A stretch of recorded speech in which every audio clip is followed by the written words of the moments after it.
Comme vous le savez très bien, les Congolais, malheureusement, nous Congolais, nous avons tendance à tout politiser. Je crois que ce que Jean-Pierre Bemba a dit, ce n'est pas de nouveau. Seulement, on n'osait pas le dire lorsque Joseph Kabila était à la tête du pays. Mais beaucoup de questions se sont posées. Qui connaissait Joseph Kabila avant l'entrée de l'AFDEL? Moi, j'ai connu Joseph Kabila la première fois que je l'ai vu à Goma, avec des bottines. Il était gestionnaire, gérant de la station de Modé à la place Igners. Vous savez qui connaissait comment? Son travail était de pouvoir livrer les carburants. Il était, lui, comme représentant de l'armée rwandaise, et un autre Congolais qui est déjà décédé malheureusement, pour gérer les carburants à la logistique, à la station que j'ai connu. Et moi, je savais à l'époque que Joseph Kabila était rwandais, puisqu'il était tout le temps avec James Kabarebe. C'est après que j'apprendrai que c'était le fils de Kabila, même pas un fils adoptif, un fils biologique.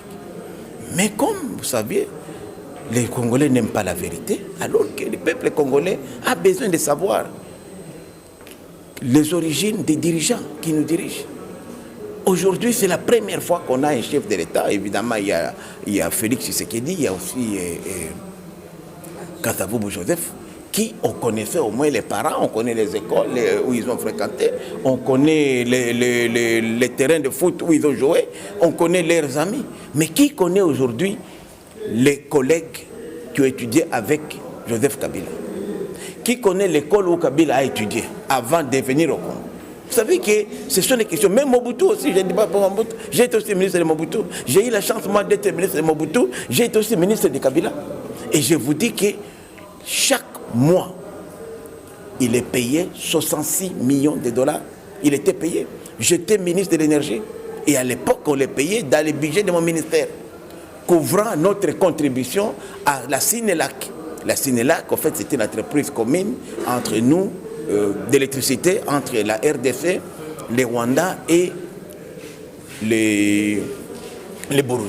L'argent était payé au Rwanda, comme les Rwandais disaient qu'elle donnait de l'électricité des Rosizi, elle avait préfinancé.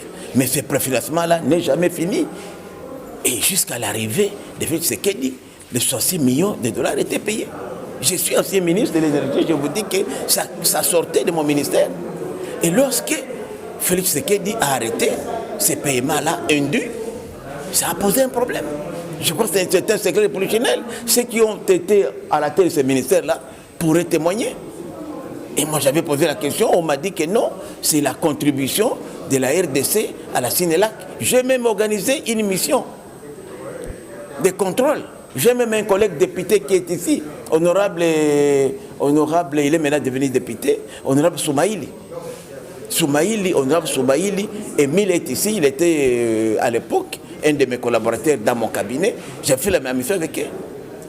Donc c'est une histoire bien connue. Et c'est comme ça qu'aujourd'hui, vous savez que le Rwanda est agité puisque cette manne-là ne tombe plus. Voilà une des causes de guerre. Comment expliquer aujourd'hui? Puisqu'on peut croire, on peut dire tout ce qu'on dit, que Jean-Pierre Bemba a fait de la politique. Non. C'est Kabila qui a combattu, soi-disant, les M23. Et pendant ce temps-là, après la défaite des M23, les héros de la guerre, général Baouma, colonel Mamadou, tous ces héros-là, les Mbouza Mabé, par de morts curieuses et suspectes, sont tous passés. On peut se demander comment ces héros-là sont morts dans des circonstances mystérieuses. Jusqu'aujourd'hui, on n'a jamais expliqué. Et on voit aujourd'hui la même personne qui a combattu les M23. M23 est défait, c'est fini, non, vous avez gagné la guerre. Il va encore les suivre en Nairobi, négocier avec eux. Avec qui? Avec Kagame à côté et Museveni. Et après, 10 ans après, ces gens-là reviennent ici. C'est lui qui devient encore chef de guerre. On va te demander la question, mais il y a quelque chose qui ne marche pas.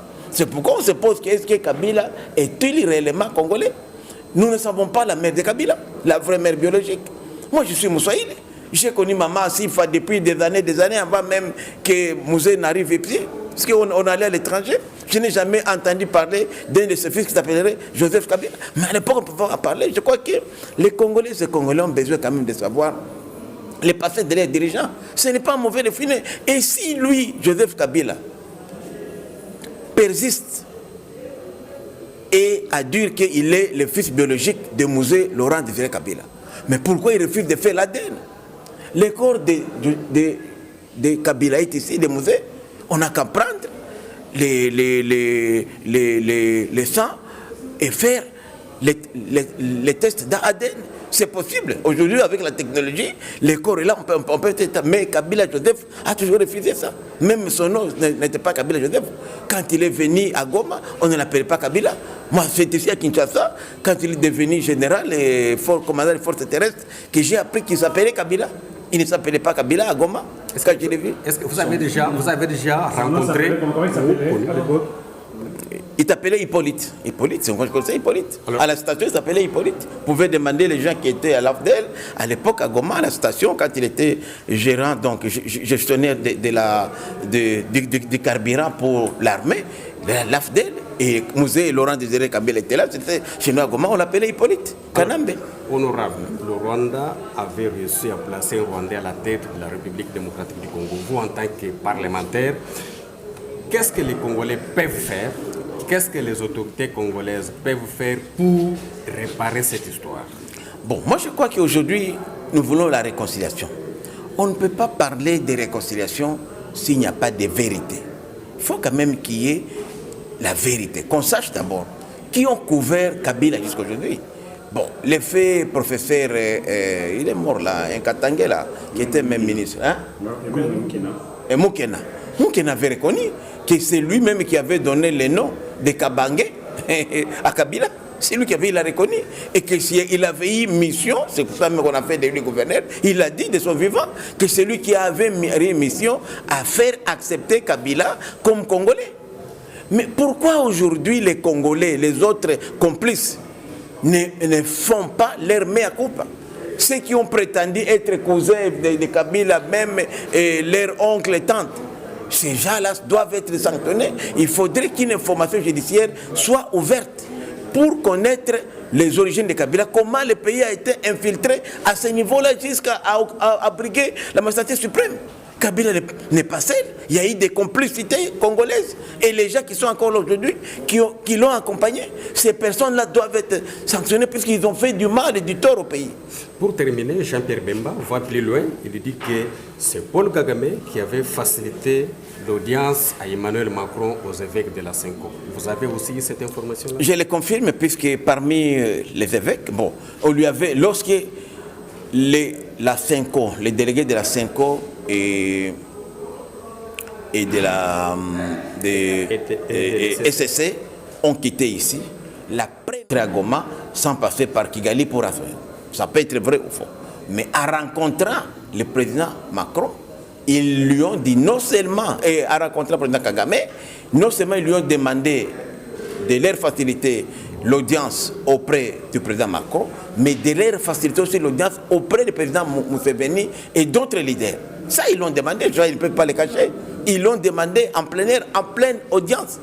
Et le président rwandais a dit que non, vous pouvez compter sur moi. Je sais que votre président, comme il cache la vérité, il ne pourra pas vous faciliter ça. Et il a bien appelé le président Museveni, il a appelé le président Macron et il a confirmé l'audience. Et c'est l'ambassadeur du Rwanda à Paris qui a accueilli notre délégation et a donné l'heure et l'endroit où elle devait être reçue. Ce n'est pas un secret, puisque quand ils sont partis là-bas, il y avait d'autres opposants qui étaient là.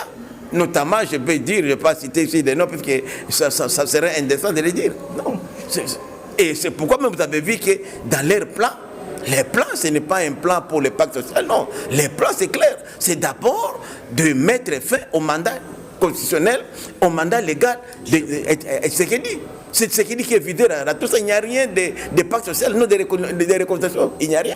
C'est pourquoi nous disons aussi, nous qui soutenons Tshisekedi, nous disons que nous inscrivons en fond à la démarche du pacte social. Le fait seulement d'impliquer les agresseurs dans ce pacte social, pour nous, c'est une démarche de voie à l'échec. J'aime bien Martin Fayoulou, je salue son courage, mais je dis à Martin Fayoulou qu'il cherche notre dialogue sans passer par les évêques de l'ECC ou de la Senko.